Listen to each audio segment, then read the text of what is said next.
Bonjour mes chouchous, bienvenue dans cette toute nouvelle vidéo où je vais vous parler pourquoi est-ce que les filles gentilles finissent souvent dans des relations toxiques. Avant de commencer cette vidéo, je vais vous inviter à vous procurer donc mon livre Mesdames, si vous êtes trop gentil, que vous êtes tout le temps dans des relations toxiques.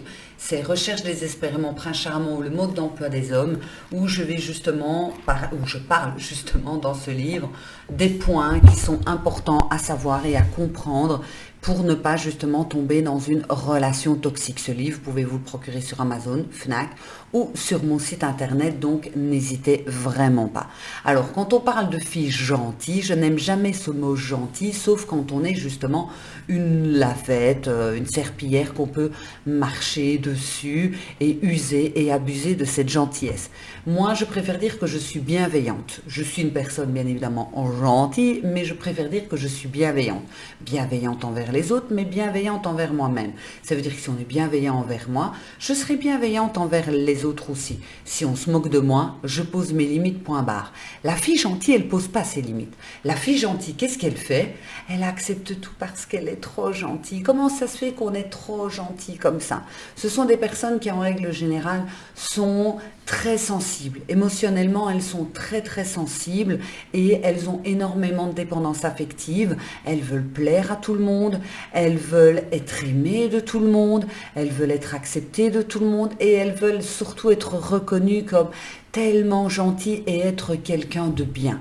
Seulement à force de faire comme ça, elles se retrouvent dans des relations toxiques au travail, dans les relations de couple, dans la famille, parce qu'elles se laissent faire. Et dès que quelqu'un leur dit une réflexion ou quelque chose, elles se recroquevillent sur elles-mêmes, elles pleurent soit face aux personnes, ou soit elles vont pleurer même cachées, et elles souffrent en silence. Il faut savoir que plus on vous marche sur les pieds, pire ça va être. Les gens ne vont pas s'arrêter. Vous connaissez le truc.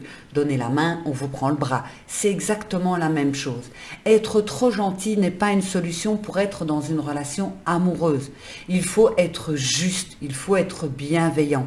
Être juste envers soi-même, être juste envers l'autre aussi. Être trop gentil vient aussi de notre éducation. Fais passer les autres avant toi, rends service, sois un peu plus gentil, ne te fais pas passer en priorité, ne te fais pas passer en avant, etc. Et donc on nous a mis une éducation où l'autre était beaucoup plus important que nous. Alors, soyons réalistes, il faut quand même être empathique. Si tout le monde pouvait être un petit peu plus empathique aussi, il y aurait moins de réflexions sur les réseaux sociaux qui sont... Parfois, quand j'en lis même, que ce soit sur YouTube ou sur Facebook, parfois je me dis, mais c'est pas possible, le monde ne tourne vraiment plus rond. Un peu d'empathie, chacun fait ce qu'il veut, il dit ce qu'il veut, si ça vous plaît pas, next, vous changez. Vous n'êtes pas obligé de sortir le grand déballage, soit d'insultes ou de réflexions, enfin bon, bref. Et donc, la fille gentille, elle a peur de ça. Elle a peur d'être critiquée, elle a peur qu'on ne l'aime pas et donc elle va se perdre dans cette relation ou dans ces relations pour justement être acceptée. Seulement, il ne faut pas oublier une chose, c'est que quand on respecte quelqu'un, c'est qu'on l'aime. Si on ne respecte pas quelqu'un, c'est qu'on ne l'aime pas. Dans toute relation, respect va avec amour. S'il n'y a pas de respect, il n'y a pas d'amour. Si je ne respecte pas quelqu'un, c'est que je ne l'aime pas. C'est que je ne l'apprécie pas, c'est que je ne l'aime pas. Si je respecte quelqu'un, c'est que, oui, effectivement, c'est quelqu'un que j'aime beaucoup et je peux respecter qu'il ne pense pas la même chose que moi, qu'il n'a pas les mêmes idées que moi, qu'il s'habille peut-être d'une façon que je n'aime pas, qu'il fait peut-être des choses que je ne suis pas d'accord, mais je respecte cette personne parce que c'est quelqu'un que j'aime beaucoup et c'est quelqu'un que j'apprécie néanmoins. Donc dites-vous que quelqu'un qui ne vous respecte pas, c'est quelqu'un qui ne vous aime pas. Et donc pour éviter de tomber justement dans ce non-respect, ça va être important de vous respecter vous. Si vous ne vous respectez pas vous, forcément, ne demandez pas aux autres de vous respecter. Et pour justement se respecter soi, c'est de se dire qu'est-ce que je suis d'accord d'accepter et qu'est-ce que je n'accepte pas. Je vais vous prendre un exemple. Au niveau du travail, j'ai déjà eu un patron qui me hurlait dessus. Mais quand je vous dis qu'il hurlait, hein, donc il arrivait, il hurlait sur tout le monde, il nous insultait, puis il partait en claquant la porte. Ce serait à refaire, maintenant que j'ai encore plus travaillé sur moi, je lui dirais franchement qu'il aille se faire foutre et je claque la porte et démerde-toi avec ta société. D'ailleurs, je vous avoue que c'est ce que j'ai fait. Un jour, j'ai pété un plomb et j'ai fait moi je me casse. Je ne suis pas payée pour me faire insulter. Poser ses limites. Seulement, je ne les ai pas posées la première fois que ça arrivait. La première fois qu'il a hurlé, je me dis, c'est là, ok, d'accord. Et mon besoin de bien faire, mon besoin de reconnaissance était plus fort que le respect, que d'imposer le respect. Donc, ce qui fait qu'au final, ben lui, il se dit, elle ne dit rien, on y va encore plus fort, on y va encore plus fort. Et c'est la même chose dans les relations amoureuses, dans les relations au niveau de la famille, c'est de poser les limites. Votre maman vous critique tout le temps. Si vous êtes là, ben oui, la prochaine fois, je vais me changer, etc. Elle va continuer.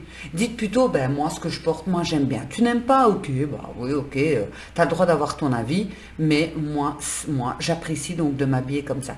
Et c'est tout. On reste effectivement dans cette limite.